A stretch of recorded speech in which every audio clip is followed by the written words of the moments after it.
Before we get started, I just want to let you know about our sister company, Radio.co. Now, if you are looking to start a radio station, then you're going to want to listen to this because Radio.co is the best way of starting a radio station. You can go live, create playlists, and start the radio show of your dreams, and basically only takes about an hour. It's incredible. If you want to get started, simply head to radio.co/trial to get your 7-day free trial, and yeah, take a look around the platform and see what you think.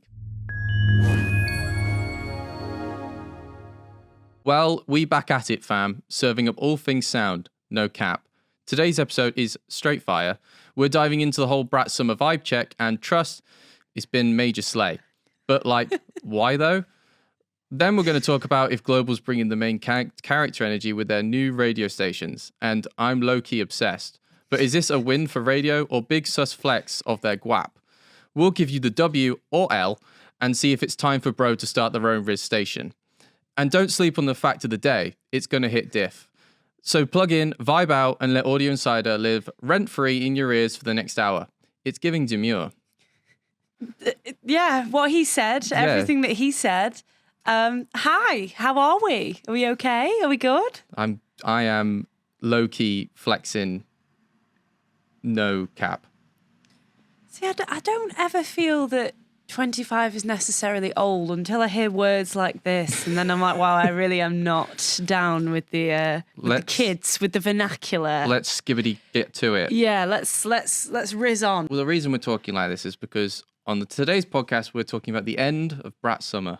We're also going to be talking about Global announcing new stations, which we're going to try and work into the whole BRAT aesthetic. I'm not really sure how we're going to manage that. And then we're finishing, of course, with the fact of the day /future/past. If you didn't get all that from the intro, then I'm not entirely sure what your problem is.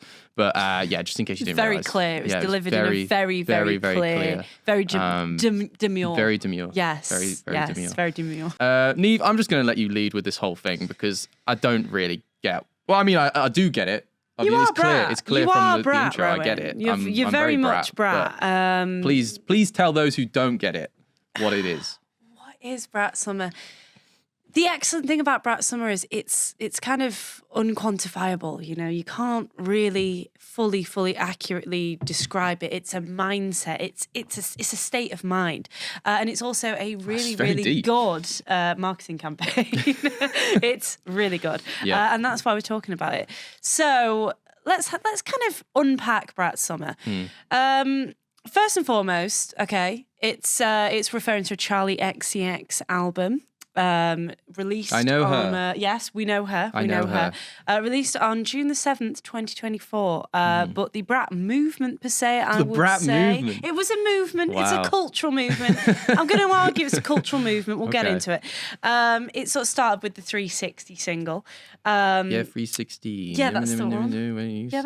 That's the one. Why it was a great marketing campaign. Okay, first and foremost, before the album had even been, whispered about, green billboards appeared everywhere. Not just any green, this particular shade of green. Actually, I wrote down the hex code for it. Ooh, I like the hex code. Where have I put the hex code? Hashtag 8ACE00. So it's a very particular shade of green. I'd call it a lime. A kind of lime-ish green appeared just on plain billboards everywhere. LA, London, Manchester, all cities in Wigan. the same league. Wigan. Slough. Yes. Oh, Slough. Slough had them up for weeks. Where even is Liscard? Anyway, the so-called Bratmobile as well. I don't know whether you saw this. I actually saw this on our road. What? Yeah, the Bratmobile went What's the round. Bratmobile? It was literally just a Is it like the plain Pope-mobile black but green? car, but with green Oh, wow. screens on top of it. Again, not even the word brat. Already people are talking. People are saying, what is this? What does this mean? We've got the people going, okay? So then the album dropped. It's massive. It's huge already, thanks to the incredible marketing vehicle that is TikTok. We know firsthand. We talked about it last week. Yes, you did. Check out last week's episode.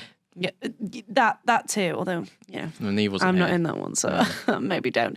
But essentially, the album dropped. It became massive on TikTok, and fans immediately rushed to make the cover art a meme. It's just a simple word in black text.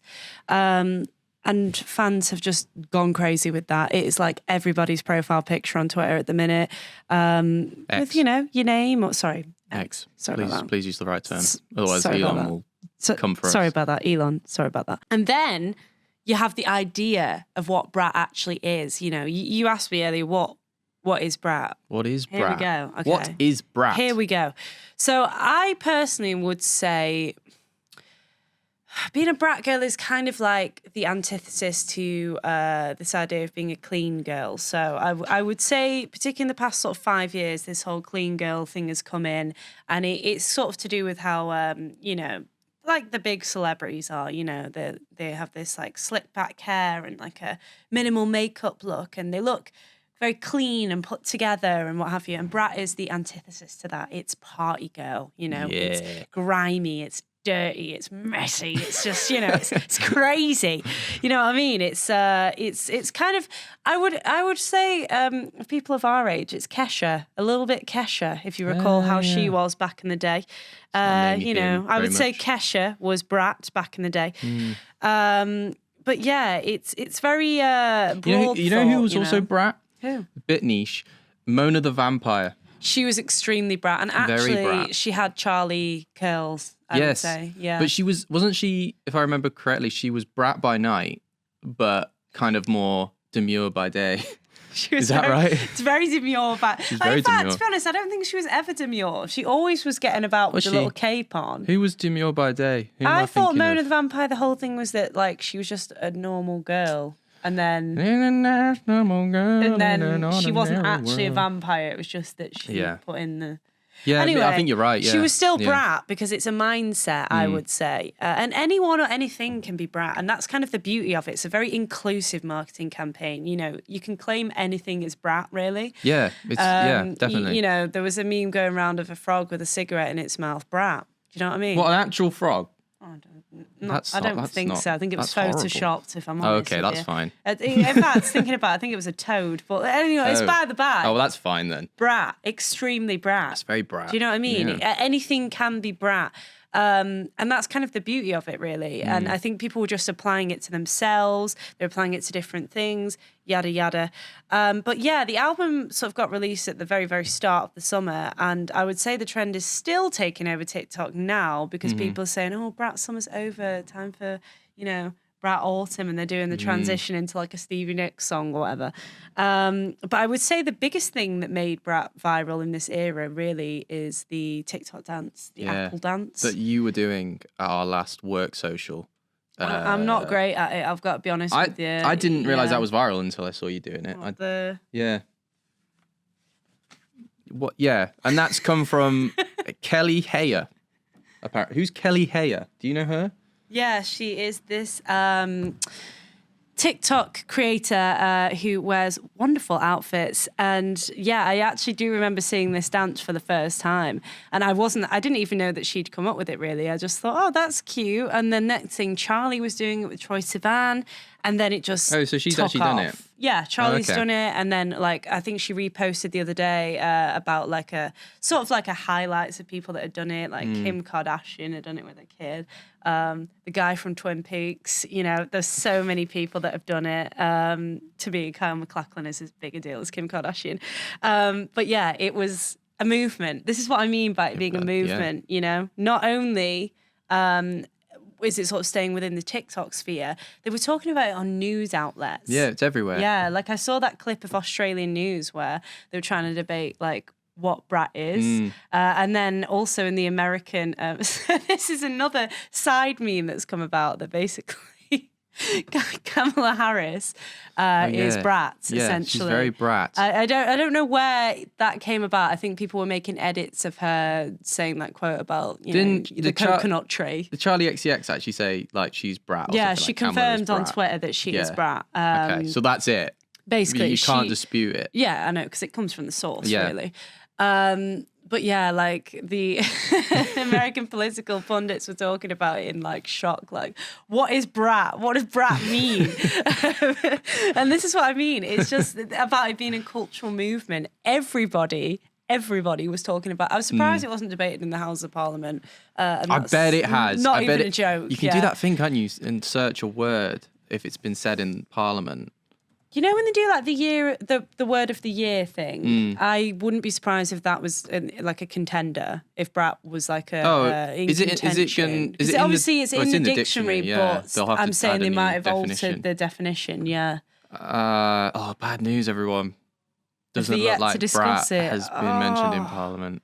But who knows? Maybe after this particular discussion, maybe they will. Maybe they will.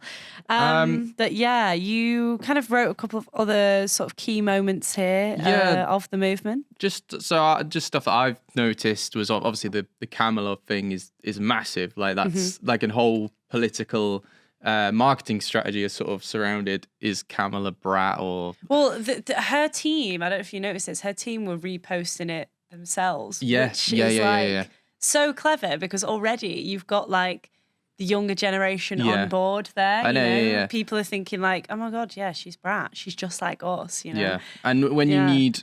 It's always a thing, isn't it? They're like in every election, wherever it is they're always trying to get young people to vote in the trendy way. I always think of Hillary Clinton saying Pokemon go to the polls in 2016. And it's always kind of like the equivalent. A little bit kind of... It's always a bit cringe. Misguided a little bit. But for some reason, this felt a little bit It's worked quite well, authentic, I think. Again, because it was confirmed by Charli. Yeah. And other stuff I've noticed as well, and this is something I really liked actually. When she released her deluxe version of the album, she called it Brat, and it's the same but 3 more songs, so it's not, which is so clever because that is essentially what every deluxe. Yeah. Where every album like that, when they just bring out a new one with a couple more songs on it, that is essentially what it is, and they give it like a new name or like Taylor Swift with Taylor's version and stuff like that. And people actually thought that it was potentially a dig at Taylor Swift because around that time she kept bringing out, and I might be wrong here, but she was bringing out a lot of albums, new versions of her album with like an extra song on it. And they were UK specific. Yeah, to try and keep it at the top of the charts, wasn't it? As somebody with extensive knowledge on the Taylor/Charli lore, I don't actually subscribe to this you don't think it was a process. Just because they were historically on friendly terms. She supported her on a tour way back in the day.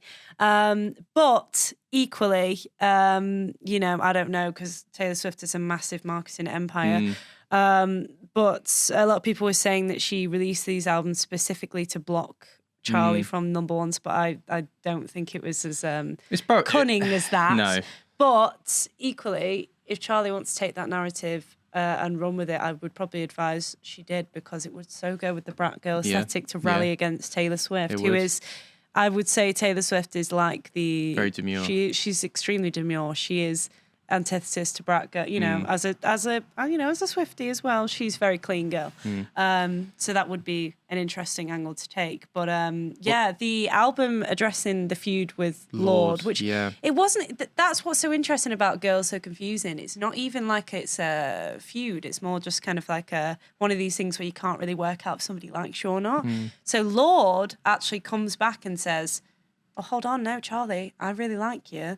Let's work it out on the remix." I had no idea this was why did they not? What do people thought they didn't like each other because they looked vaguely similar? And is that because back in the day, when I first oh God, this makes me sound like a pensioner, but back when I liked Charli XCX, this is like 2012-ish or something.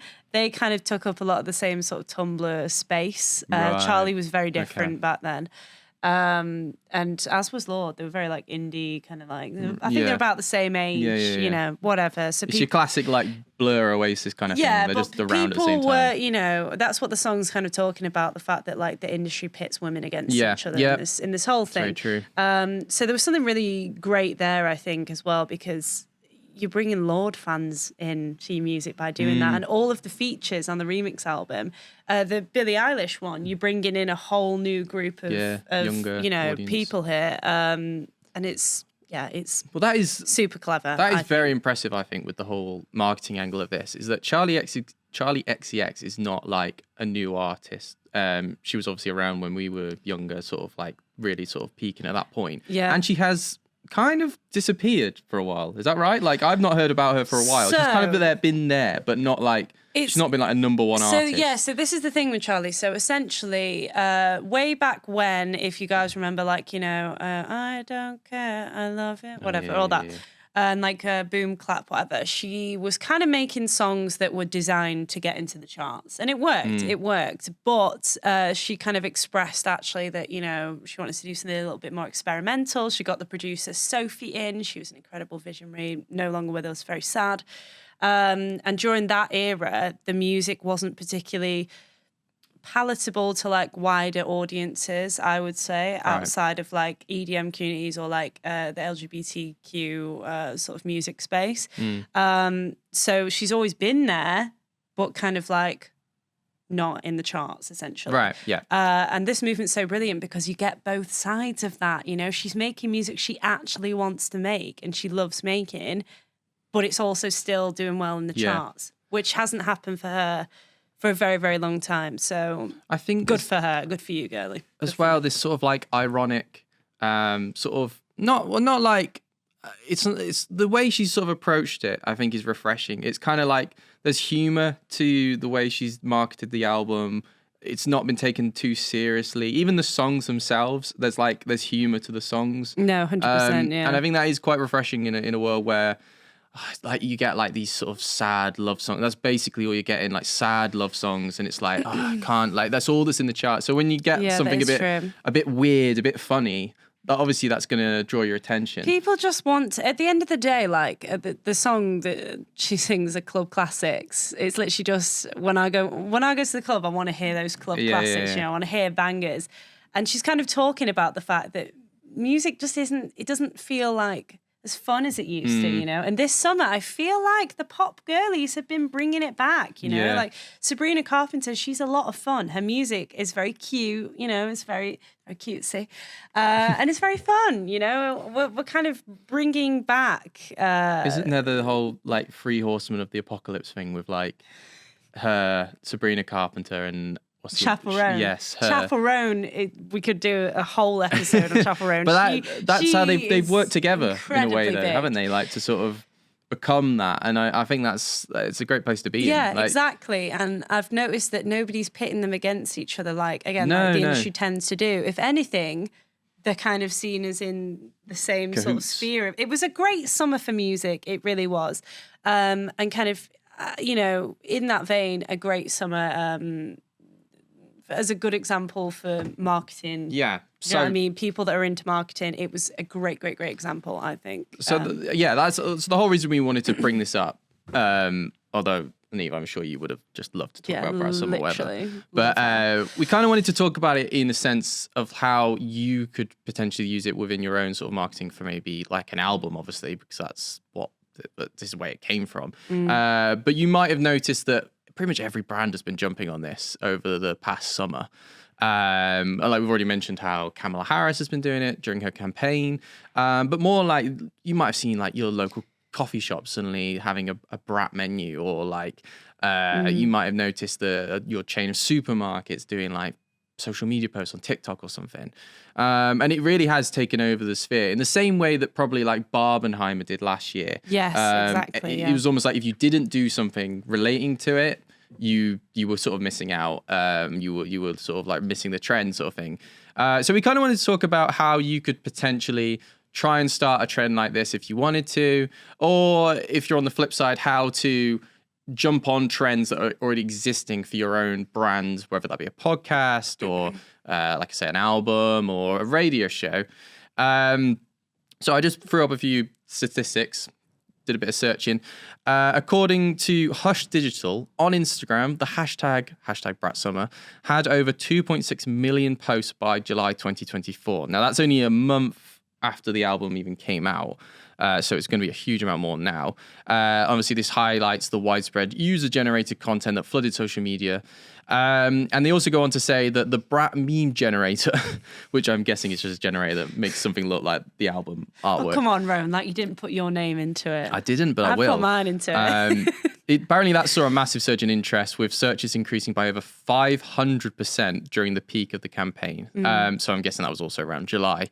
So, I mean, just from that alone, you can tell that like this has been hugely successful. And I might be completely wrong because we don't have the numbers on this, but probably through little effort and money spent from the actual Charli XCX sort of side. Like, they have literally relied on user-generated content for this whole campaign. And that is something that obviously there's a bit of luck involved, but if you find something unique and different and funny, and relatable, all of those things come together nicely, and you could maybe try and replicate this yourself. I know you wanted to talk about Duolingo, how they worked with this. So Duolingo are a brand that honestly, anybody who is a a big consumer of TikTok will know that Duolingo always are like on it. Whoever the marketing team are at Duolingo are incredible. They every single trend that has ever been, they have jumped on and sort of made it their own in a way. So the Duolingo bird is actually kind of Brat green. Yeah, of course. So the Duolingo bird jumped on this and had a Brat bird summer, did the dance, did the whole shtick. And then you had like banks and stuff jumping on it as well. You even had Hobbycraft. I can't remember which branch it was. I want to say it was like Wigan or something. But they're icons in that store. Shout out if any of them for are watching American this. listeners, Hobbycraft, in case you don't have it, or overseas listeners, I should say, Hobbycraft is like a shop in the UK that sells like bits and bobs, crafty bits and bobs, like string, buttons, anything you might need to do some crafting.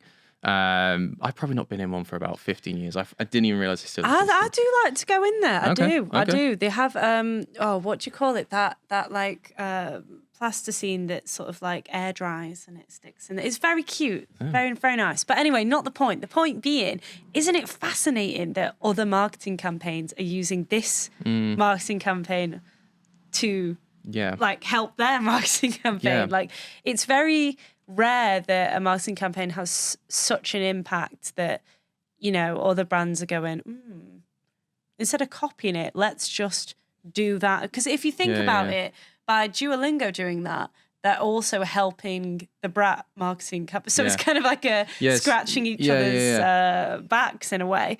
It's kind of like the beauty of social media, really, isn't it? Because probably 10 years ago, if you started copying someone's whole angle, whole marketing shtick, lawsuit, there'll be there'll be all sorts. Absolutely. But now, because it helps the original marketing campaign, so Charli XCX, there's no problem there. So they kind of encourage it. And so it's kind of like, you scratch my back, I'll scratch yours.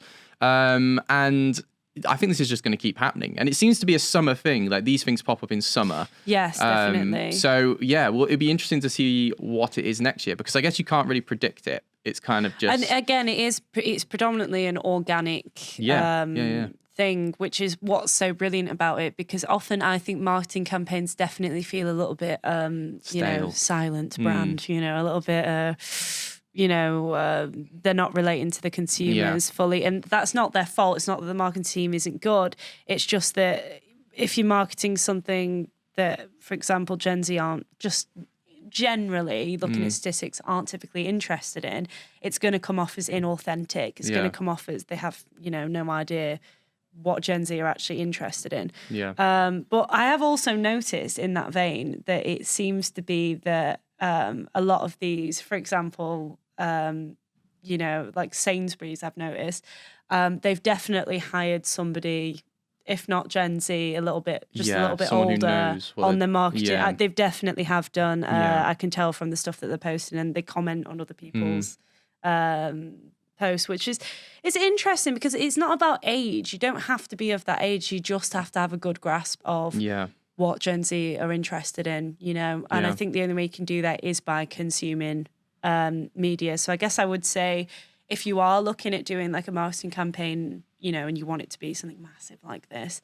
and you want to aim it at Gen Z, you do need to be kind of consuming things like TikTok, at least a little bit, just to see. Do you know what I mean? Because everybody, we do that. Everybody does that, and I think that's how you can make it come off a bit more authentic. But the final kind of point I just wanted to say is just that, whatever it is you're marketing, whether it is your podcast, whether it's your radio show, whether it's just like a page to advertise, whatever it is, a marketing campaign can be just as simple as picking a colour that no other brand has really jumped on and running with the colour. Do you know what I mean? A colour that is now synonymous with, when you look at that green, you will forever go, oh, that's That's Brat green. Yeah. That's I've just so realised Brat, you know? our green screen is I just know, there. So our studio is very it's- Brat at the moment. Well, that's kind of Brat, I would say. Is it? It's a bit lighter. Is that green? It's lighter. Is that... Rowan's I am colourblind for colourblind. context. Maybe there. this is why I've not fully grasped Brat You Summer. are you are extremely Brat. Am I Rowan. Brat? Yeah, yeah. you, I really need to hear that, Yeah, actually. honestly, as I say, just this is why branding in general is so important. You know, the colours you choose, the font you use, whatever. Yeah. Because people always associate it with, I'm not being funny. I'm now 25 years of age, and I see that one shade of purple and still think of Justin Bieber in 2000 and how many years ago? 2010. You've completely lost me now. I see a shade of purple, girls my What age did he now, do with and the I go, purple? Justin Bieber. That was just his colour. Oh, He right, always okay, wore okay, it. okay. The album covers always had the, you know, the concert tour, the My World. Yeah. His shoes, he sold shoes that were that colour purple. Yeah. And now I've noticed that colour purple's kind of like, you know, he doesn't really associate with that. Olivia Rodrigo now uses pretty much the same shade of purple. Oh, really? So now the youth of today will look at that purple and And they see say her. Olivia Rodrigo purple. Well, every time I show my dad, like if I'm like, I'll get my laptop out, get my MacBook out, or I used to have an Apple Watch or something like that. He'd be like, he really gets annoyed when he sees an Apple product and he's like, that's not white. And I'm like, yeah, no, they've moved past that now. Apple doesn't just use white. Yeah. But he gets annoyed because that's what he thinks Apple is. It's Yeah. white, just everything. Well, 'Cause brand association Yeah. is a thing. Yeah, They yeah, do yeah. literally talk about it on Mad Men, you know, Yeah. which is the only place that I know all my marketing prowess from. But yeah, no, Yeah. it's a good point. And it's, I guess, if we're going to leave you on anything with this, it's try and think outside the box when it comes to this sort of thing. Don't just, so next summer, don't suddenly start saying like, oh, we're doing, I don't know, we're doing a flat summer. Or I don't know, I'm rhyming with Brat. Yeah. Move on from Brat. Don't stick with it. Don't try and copy it because that's not how these things work. They have to be unique. They have to be genuinely something users like interacting with. And they also have a time frame, these things. Yeah. Like Charli XCX Yeah. literally posted goodbye Brat Summer. Yeah. Like it's If you do it for too long, sadly it's over yeah. now, you know, and if it goes over that time frame to younger people, that comes off as stale and a bit Yeah. cringe and a bit, oh God. You like know, if it's we old did a news Brat now, meme you know? today, probably wouldn't get half the interaction it would have got if No. we did it in July. These things do pass. Absolutely. So really, yeah, think outside the box. Try and put a bit of humor into it. Don't just put the business first. With a lot of marketing, you need to sort of pull people in with stuff that maybe has nothing to do with the business, and then you can advertise the business or advertise the podcast or whatever. If you get people in with a funny clip or some sort of meme, they're bound to find where that came from. So you don't need to slap logos all over it or make it about the product.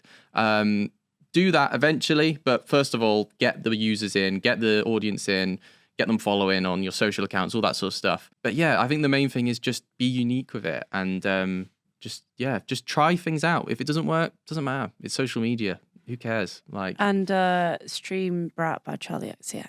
Yeah. Make sure to do that. Yeah. Should we move on to the next item? Yeah, we Rowan? didn't. That felt like a Brat summer. A whole summer was spent on that. Number 2 on today's show, we want to talk about Global, which is a UK-based radio network. Is that the right terminology? I think so. Yeah. I would say that, yes. So they're huge. In the UK currently, we have 3 big sort of radio conglomerates, which are Global, which own stations like Capital, Heart, stuff like that. And then you've got Bauer, which own like Hits Radio, and they're like our 2 big commercial beasts. And then, of course, we've got Old Faithful, the BBC, the British Broadcasting Corporation in the corner with obviously... All reliable. Yeah, producing stuff like Radio 1, Radio 2, Radio 4, the numbers.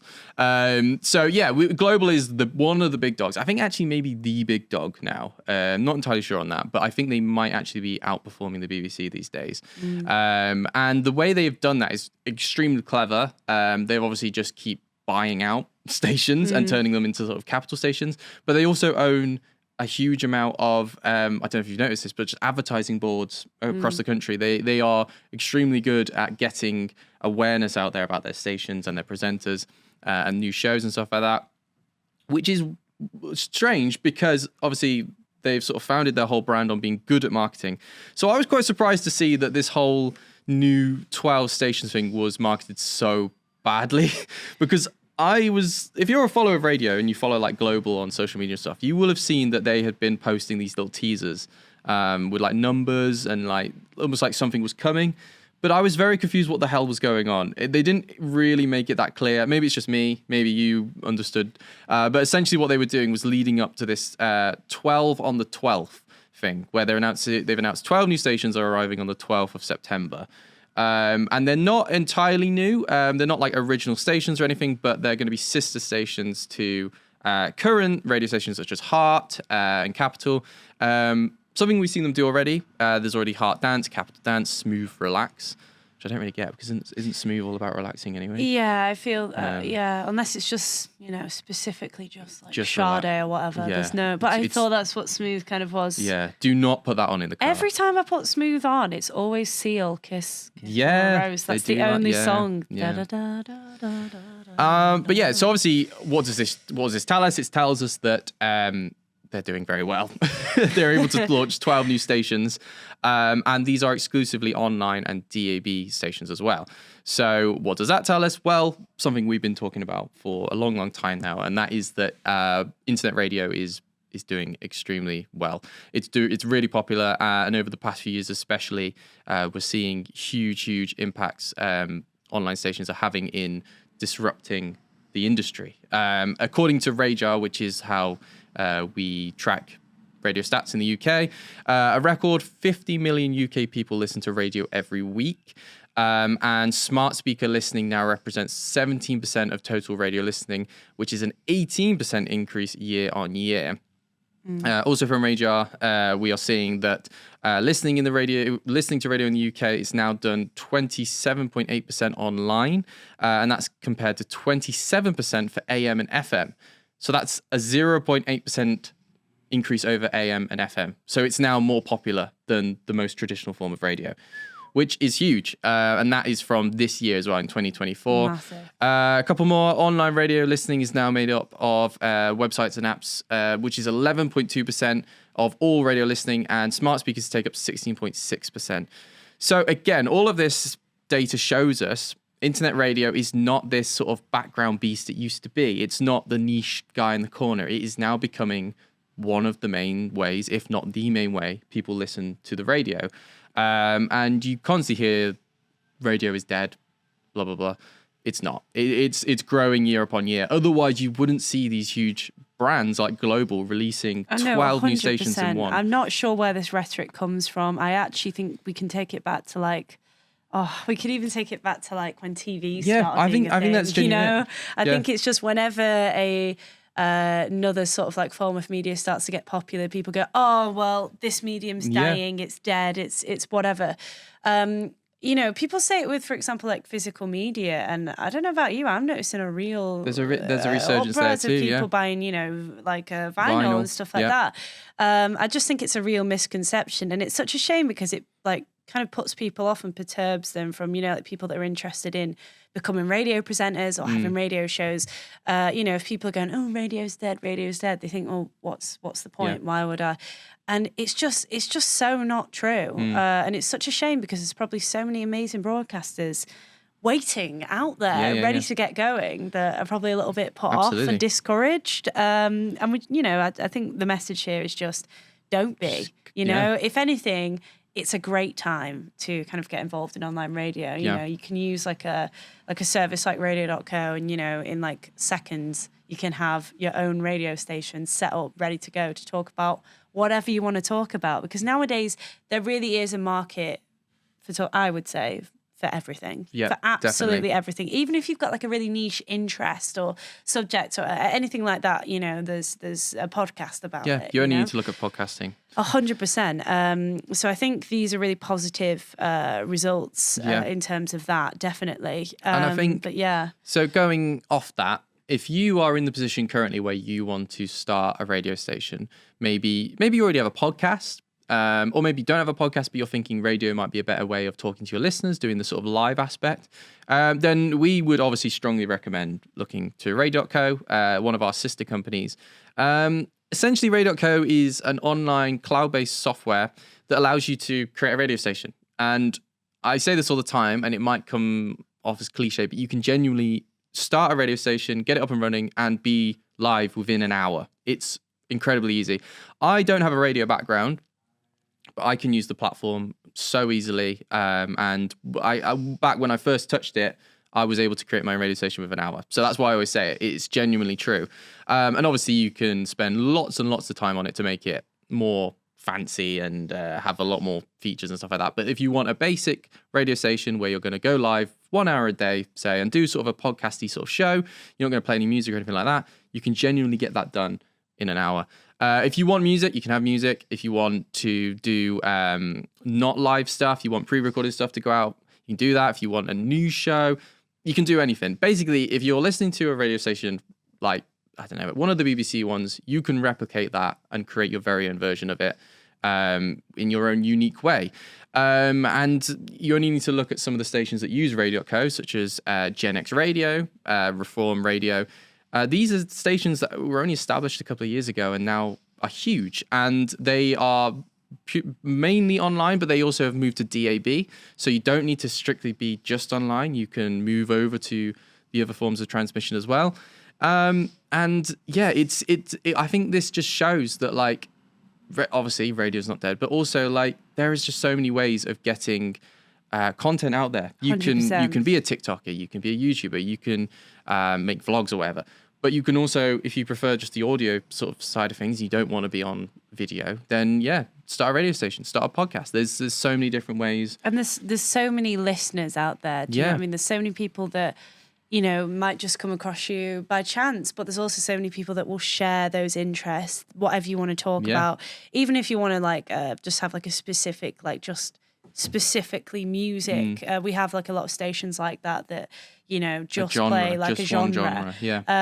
And there is a massive market for that, because particularly if you go on mainstream like DAB, you know, yes, there is a lot of options, but also at the same time, you can't cater to every single genre that's out there. They have to be quite broad, the big stations. Exactly. So why not fill that niche? Yeah. You know, why not fill that kind of gap in the market? And in a way, that's what this announcement from Global is kind of showing us, is that obviously these are sister stations. So like I say, you're going to get Capital Dance, or Capital Dance already exists, but you're going to get stations like Capital Dance, which are more niche versions of the original station.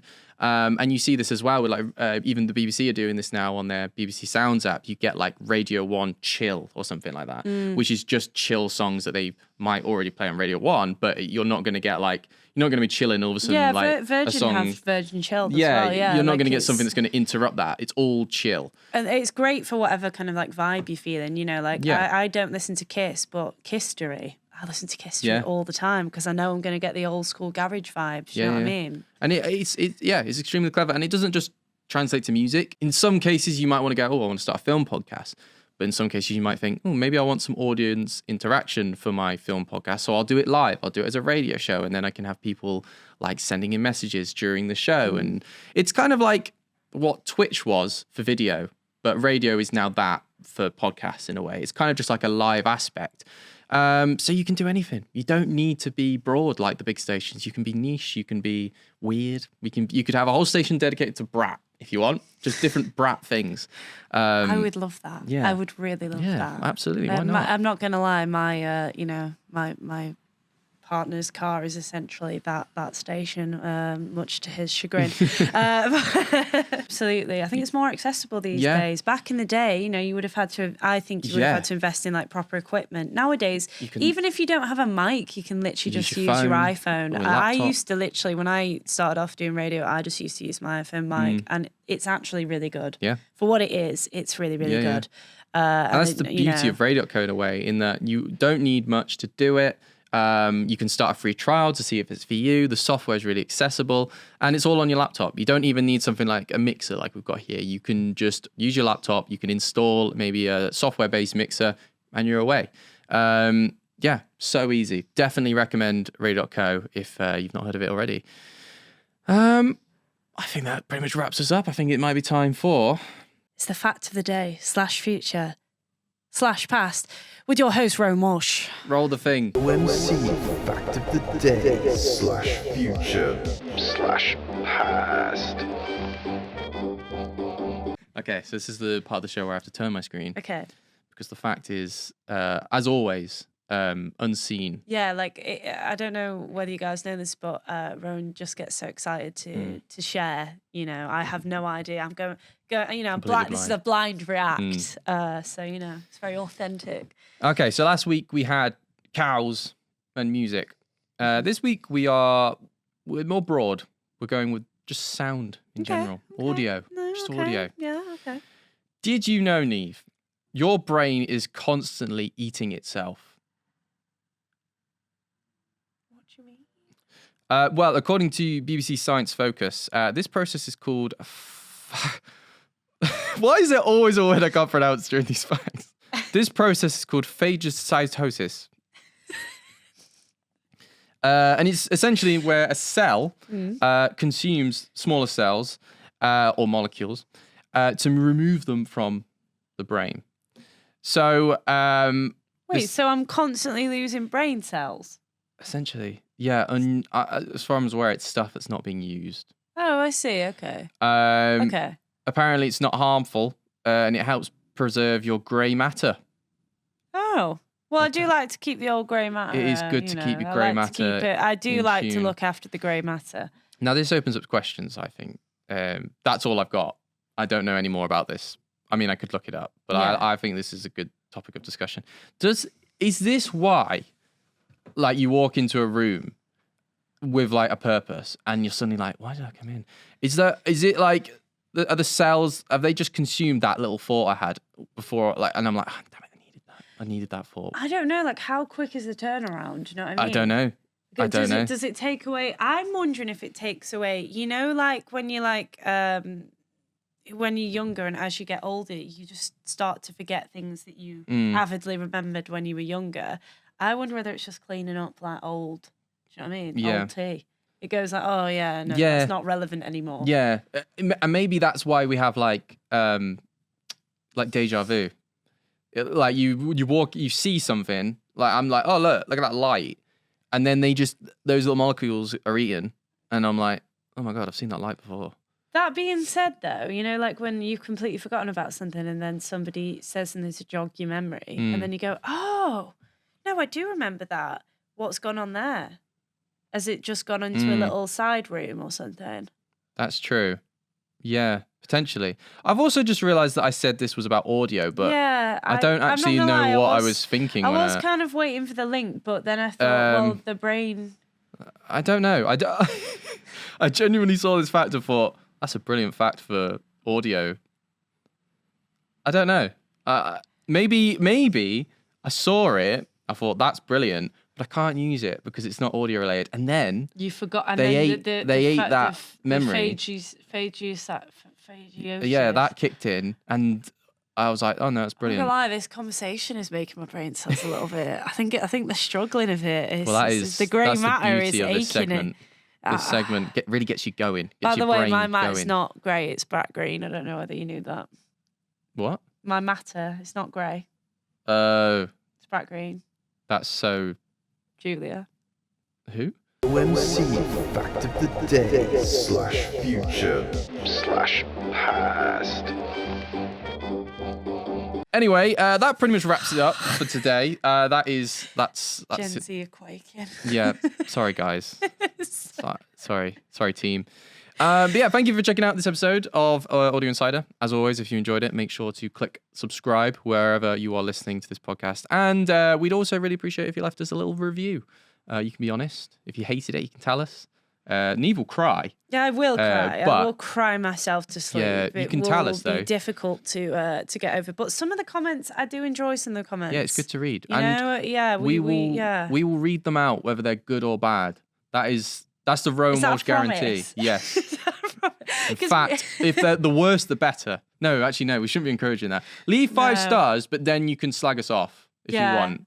Because that's the thing. I think people think that we don't read these. We read No, we do them on read the them. sister channel. Yeah. I was actually reading a comment this morning, wasn't I, to you, saying that somebody said I sounded like the DJ from GTA 5, which is grossly inaccurate because I'm from the north, and Cara Delevingne is certainly not from the north, but I'll take it. Is she British? She's literally like, "Hi guys, I'm Cara Delevingne." I don't have time. That was a great impression. I don't have time in the day for Cara Delevingne. That was a great impression. But anyway, point being, we read him. So be kind. But as always, thank you very much for listening to today's episode, and we'll see you next week. See you then. Bye. Bye-bye.